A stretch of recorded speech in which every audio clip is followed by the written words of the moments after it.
Hey guys, thank you for watching the Slat Rock channel. If you're new here, don't forget to subscribe and hit that bell icon to get notified every time we post a new video. And if you've already done so, just make sure that it's still active. Today we present you with WWE Stomping Grounds, Main Event Nightmare, and 4 botches you may have missed. WWE Stomping Grounds is in the history books, and it seems the show was pretty decent overall. A fast-paced night of action, the show saw both the United States and Cruiserweight titles change hands in the show, with Ricochet and Drew Gulak having the best nights of their WWE careers. Toppling Samoa Joe with his 630, Ricochet's win was great to see, and was a huge change on the main roster. After the match, Ricochet was greeted backstage by the likes of Triple H, Seth Rollins, Curt Hawkins, Zack Ryder, Carmella, and Charlotte Flair, who all congratulated the new champion, though it's the actions of one more star that has everyone talking. During a photo shoot as the new United States champion, Ricochet was confronted by AJ Styles, flanked by Gallows and Anderson, who told the High Flyer he'll see him tonight at Raw. Styles is already a former 2-time United States champion, and could be eyeing up for his 3rd reign with the red, white, and blue title, though the pair will meet in non-title action tonight. Drew Gulak also had a great night for himself at Stomping Grounds as the 205 Live star kicked off the night on the pre-show by becoming the new Cruiserweight champion. Meeting Akira Tozawa and now former champion Tony Nese, Gulak got the pinfall on Tozawa, something Nese won't be pleased about. The fact that Nese wasn't pinned to lose his title could set up a feud between the former and new champion, which could deliver some epic matches on the purple brand. With these smaller, faster superstars picking up huge wins last night, it seems a change is coming to WWE programming if it hasn't come already.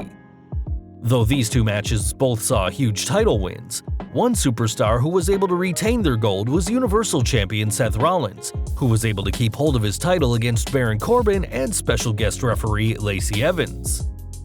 Despite a war with the former Raw general manager and some effective storytelling given Evans' beef with Rollins' real-life girlfriend Becky Lynch, fans were having none of it, lambasting the entire match with a series of chants. Chanting "This is stupid" to Evans being in the match, even though she probably made the most sense as a referee, was one thing, but the crowd started chanting AEW, boring, Moxley, and a "Let's go Cena, Cena sucks" chant really brought the match down. This isn't the first time that fans have tried to take over a Rollins main event, as they did similar trolling during last year's Iron Man match with Dolph Ziggler at Extreme Rules, and it's interesting to see how much fans will sabotage a match of someone they claim to like. Booing Evans anytime she was on screen, the former US Marine was anything but impartial, constantly changing the match to cater to Corbin's needs and even delivering a low blow on the Architect. Things did start to turn around though when Becky Lynch showed up and attacked the Southern Belle, giving her man enough time to drop Corbin with a curb stomp and get the pinfall victory thanks to a real referee. Post-match, Rollins and the man stood tall, the clearest reference to their shoot relationship on WWE TV, and the Raw Women's Champion sent out the following tweet explaining her actions. "You can slow count, you can slap him in the face, but if you nutshot him, then expect an ass whooping." A great ending to a mixed main event. It'll be interesting to see what WWE have in store for their hottest power couple tonight on Raw. Though Stomping Grounds had some epic matches and ended with arguably the 2 most popular superstars today standing tall, the show wasn't exactly perfect. During the night, there were some botches along the way, and though some were more obvious than others, here are some you may have missed. Here are 4 botches you may have missed at the show. Number 4. Cruiserweight mishaps. Though Drew Gulak is the new WWE Cruiserweight Champion, this huge title win did not come easy. With the 205 Live bout once again relegated to the kickoff show, all 3 men involved gave their all to capture the title and prove why the purple brand belonged on the main card. An excellent match, the contest saw just one major botch when Akira Tozawa fell off the apron, even though it was obvious he was meant to stay there to be rolled up. Rolling up Nese, Tozawa nearly had the match won as Gulak was late to break up the pin, meaning Tozawa nearly accidentally won the match and the title. Though all 3 men went in trying to prove why 205 Live doesn't belong on the pre-show, botches like this and a new champion almost being accidentally crowned won't help the purple brand's chances of making it to the main card anytime soon. Number 3. Lacey Evans vs. Becky Lynch. Becky Lynch may have main evented WrestleMania 35 against Ronda Rousey and Charlotte Flair, but last night it was the man's job to set the tone for the night in the show's opener against her nemesis, Lacey Evans. Though the Southern Belle put up a good fight throughout the match, it became clear that the wheels came off at some point during the match, and Lynch was forced to call much of the action as it happened. The man has become known for calling spots loudly, but tonight it was extra noticeable, at one point demanding a back elbow before the next maneuver. At one point during the match, all the former US Marine had to do was walk into a kick from the second rope, though there was far too big a gap when Lynch delivered the move, meaning the man was forced to climb the ropes and try again. An awkward match, this definitely wasn't the way to start the show.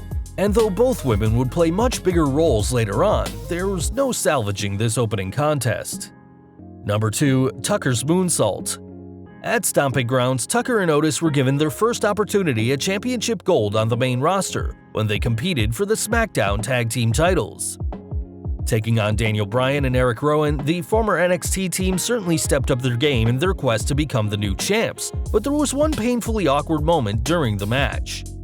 When Tucker headed to the top rope to deliver a moonsault on Bryan, the Colossal Star missed his cue, and even though the Yes Man rolled out of the way to dodge the maneuver, Tucker still managed to kick the former world champion on the back of his legs, so the move wasn't a total waste.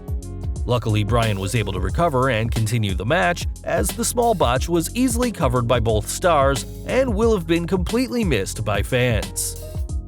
Number 1. Ricochet's Interesting Night. Though he's held gold in promotions like Ring of Honor, New Japan, Dragon Gate, and NXT, Ricochet has never held a championship on WWE's main roster until last night. After qualifying for the bout on the past week's Raw against 4 of Raw's very best, the aerial assailant made the most of his opportunity, toppling Samoa Joe to win the United States title. Leveling the Samoan submission machine with his 630 finisher, the match was epic, but it did have its fair share of botches along the way. The problems for Ricochet started the moment he came into the ring, as the former NXT star slipped on his own attire during his entrance, and though fans are often told about how graceful and quick on his feet Ricochet is, this didn't exactly help his image. Shortly after, the new champ would land on his knees when hit with a clothesline that should have knocked Ricochet flat on his back.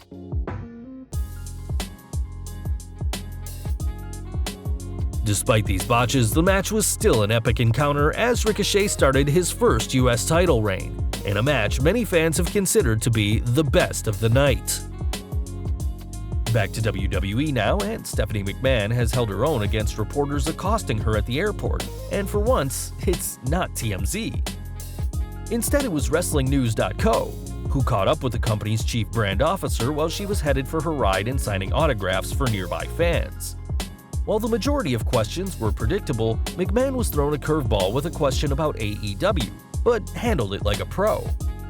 When asked if the new promotion founded by Cody and the Young Bucks was competition for WWE, McMahon went on the record saying, "You know, I think it's going to force everybody to be the best that they can."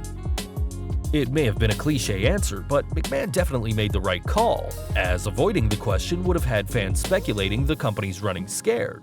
And now Stephanie can focus on how to improve the WWE alongside her father Vince and real-life husband Triple H. Well guys, that's our list. Let us know your thoughts on WWE Stomping Ground in the comments below. If you like this video, don't forget to check out our previous video, 5 banned WWE wrestlers Vince McMahon secretly wants back and 5 banned wrestlers Triple H wants back. Also check out our other high-rated videos by clicking at the upper right-hand corner or down in the description field.